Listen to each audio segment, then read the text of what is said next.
So today's video is going to be a little bit different than my usual videos.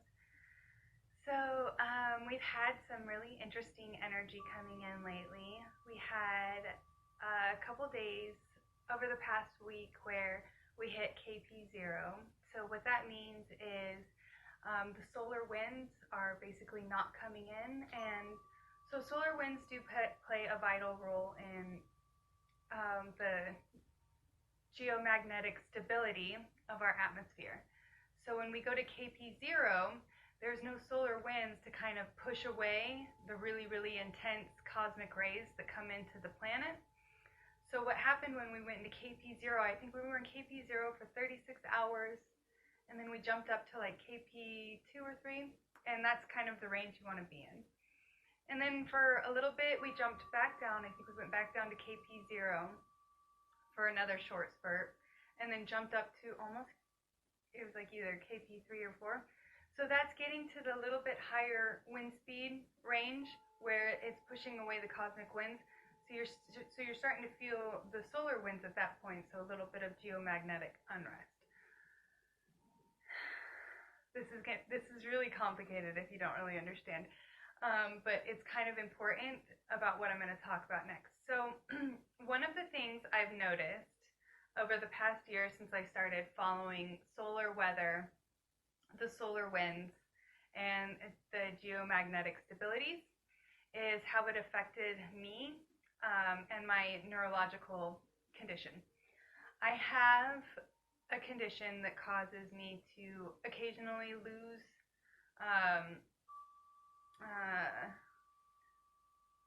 capacity or the ability to hold my body, and it creates a seizure-like experience. So me and my doctor have talked about these before, and because of my condition, there's no way to really see it on a blood test or pull up a brain scan of me having it unless I'm like in the office right there having the seizure. So I have a hard time calling them seizures, even though my sister has really kind of like tried to tell me that I need to like. So there's this thing that I struggle with. It's a little bit of bypassing, and a lot of it has to do with my health. So growing up, I've always kind of had health problems, health conditions, and I've dealt with a lot of things physical ailments and whatnot. So I have a really hard time telling myself that I'm sick or that I have a sickness because of patterns that I've had in the past where I've completely just like destroyed myself over these sicknesses. And just like allowed them to like make me feel like I was dying, and let them kind of like rule and control my life and put me in kind of a victim state of mind. So I've really tried really hard to get out of that, but because of that, I kind of pushed myself a little bit over to where I'm not going to look at it. I refuse to look at any health problems that I've had in the past, because that would be putting a confirmation on that to my subconscious, and I have all these excuses. So one of the things that I really kind of had to wake up to was that I need to stop making excuses about things, and I need to have more awareness that I do, have a condition that could put me in a place where I could get injured if I'm not, aware of what is going on. So one of the things that happened is I've been kind of like, telling myself I don't have a problem, I don't have a problem. So I've been having these little episodes where I kind of lose my attachment to my body, I guess you could say. And so I got injured the other day because I was kind of I was kind of in denial that there was even a problem, and I was feeling weird all day. So that should have been my first like red flag. And then I was also aware that there was KP0, so we were having like a lot of really strong cosmic ray energy coming in. So that should have been red flag number 2. And then I also knew that I had eaten some food that had a lot of sugar in it the night before, and I was having like some migraine-ish type headaches and weird symptoms the day after, and so I was kind of blaming it on the sugar. That should have been red flag number 3. But I kind of just like, no, I'm fine, you know, it's just essential symptoms. And because I was kind of in denial of what was going on, I put myself in a situation where I could have gotten really injured. So, trigger warning, I'm going to talk about what it was like to kind of have a seizure, because I think it might kind of bring awareness of the symptoms, the early onset symptoms, and some of the things to look out for. First of all, I'm going to say everybody that does have seizures experiences them very differently. This is just how I experience them, and this is just one type of seizure-like episodes that I experience. So most of the time, not all the time, I remain totally conscious. Like, my mind stays physically conscious, and I'm aware of everything that's happening. I remember everything that's happening, but my physical body, I don't have control over. So one of the first things that I notice, one of the very, very, very, very first symptoms is I will start to get this like deafening roar in my ears, kind of like an airplane. It's like, my body starts to feel really warm and fuzzy, and then everything kind of starts to get like pixelated and like similar to like, you know, like on the old TVs when you switch the channels and it'd be like psh, psh, psh, you know, like the black and white staticky type stuff. So it's like that. The vision starts to go like that, and it just goes and gets really dark.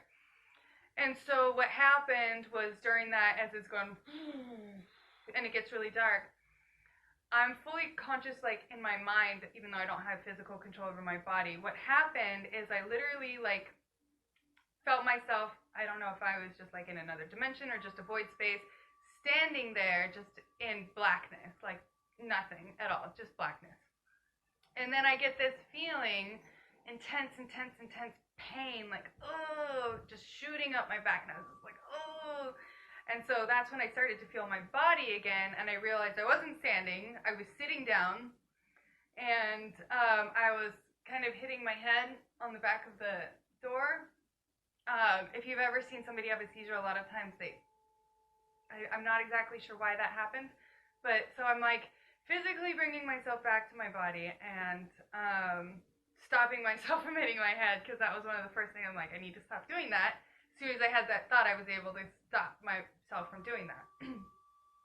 And then kind of like, you know, being able to see the room and everything that was around me.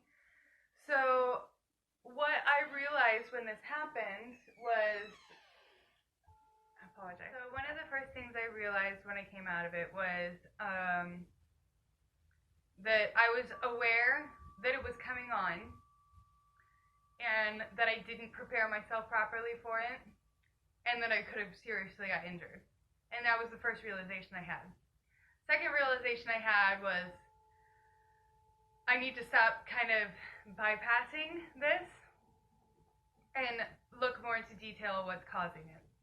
Third realization I had was that this is really, really similar to the feeling I get when I do my breathing exercises and my Kundalini breath work, as I'm holding the energy up in my crown, except for I don't go into like the full, you know, seizure mode.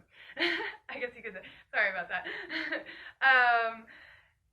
So it made me start wondering very, very much, very deeply, and I've been thinking about this a lot, and I had a conversation with my sister about this, because her husband has grand mal seizures, and he has been able to get some kind of a diagnosis of epilepsy. It's really hard because of the way there's just not a lot of ways to get evidence of it physically, like and there's just not, they just don't know a lot about it. Doctors just really don't. They refer you to specialists that deal with things like Alzheimer's and not epilepsy. And then those specialists don't really know how to help you, and there's just, there's just not much there for it at all. So we were discussing some of like my symptoms and his symptoms, and some of like when they start. So he always gets his when he's like just waking up or just going to sleep. So he's in like a theta brainwave state. And for me, it happens when my brain, and we realized this as we were talking, I was like, well, I get the same thing that happens to me when my brain waves change. So she was like, well, there has been studies that have shown that it's like, overfiring or misfirings in your brain that can sometimes be causing or triggering these events.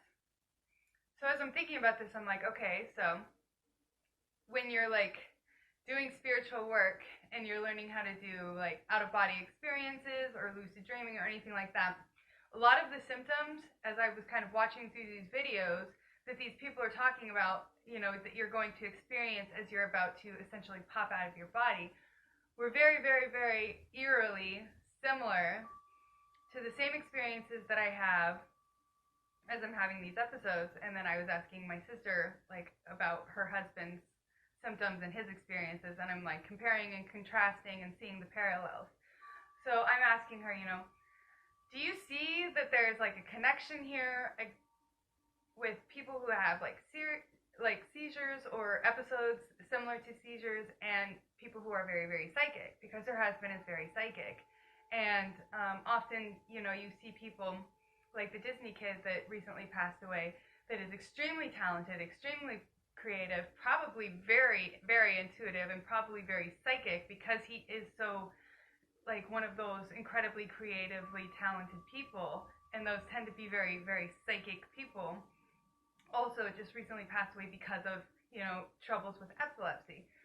So this is a disorder that's extremely misunderstood, and I think a lot of it is because it has a lot of connection to our spirituality, and essentially like not being able to fully stay in our bodies, or like our bodies want to like separate themselves, and there's like a conflict inside of our mind, because we don't want to consciously, but our bodies are like trying to, and so it creates this like battle.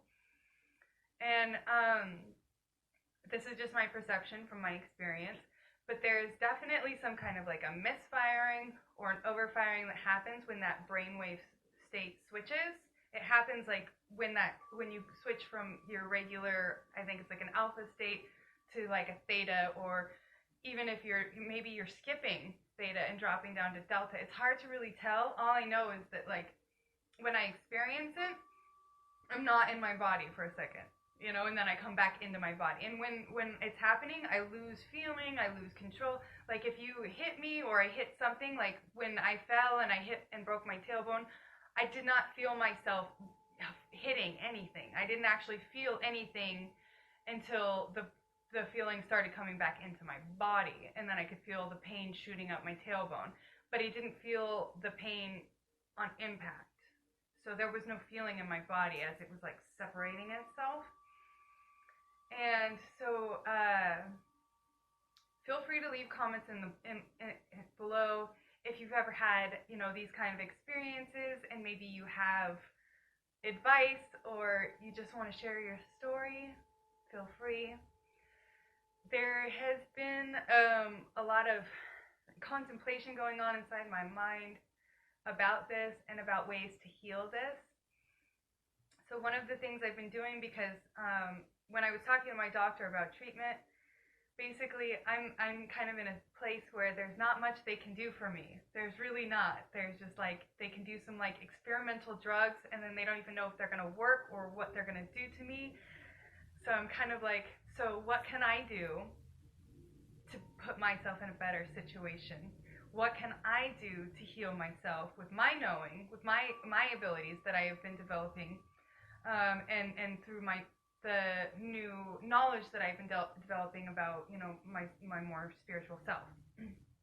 So one of the things I've been working on is really trying to clear any blockages, anything, any trauma, anything that could be causing a misfire inside my mind when that energy goes up and tries to like move out.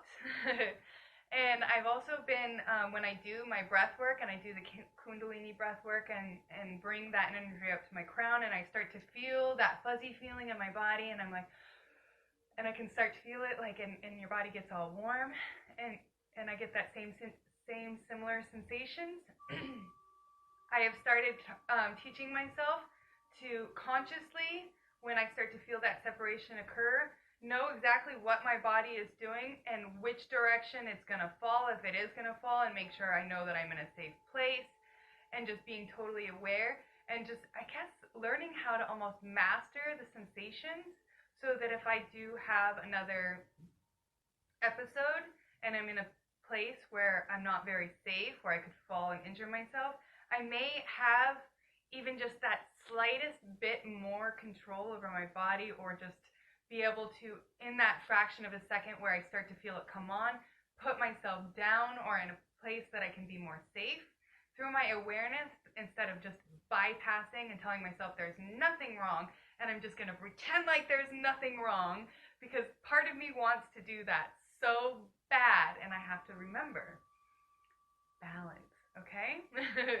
We can heal ourselves, but we also have to be aware when we have limitations that need to be, transcended through healing. We are not, all the way there yet. We're getting there. I'm trying. I'm doing. Gotta change my language. I'm working on that too. So, I don't want this video to get super long. I just thought maybe this would help somebody, and I also wanted to kind of explain why I kind of just was like, yeah, I'm going to do a video every day for 5 minutes, and then just dropped out. I did not do that on purpose. I needed to do some self-care and spend some time with me and some time in contemplation. I did my hair to kind of like love myself again, because that's important too. Because it was really one of the things I realized, during my healing in the last couple of days, was how much I was not taking care of myself. I was just not. I was giving so much and so much and so much and so much, and just completely ignoring this person right here. And so that's going to be my number one tip to you, to everyone. Self-care is so important, because when you don't take care of yourself, it will catch up to you in the most unfortunate of ways. So, self-care. Love you all, everybody. Blessings.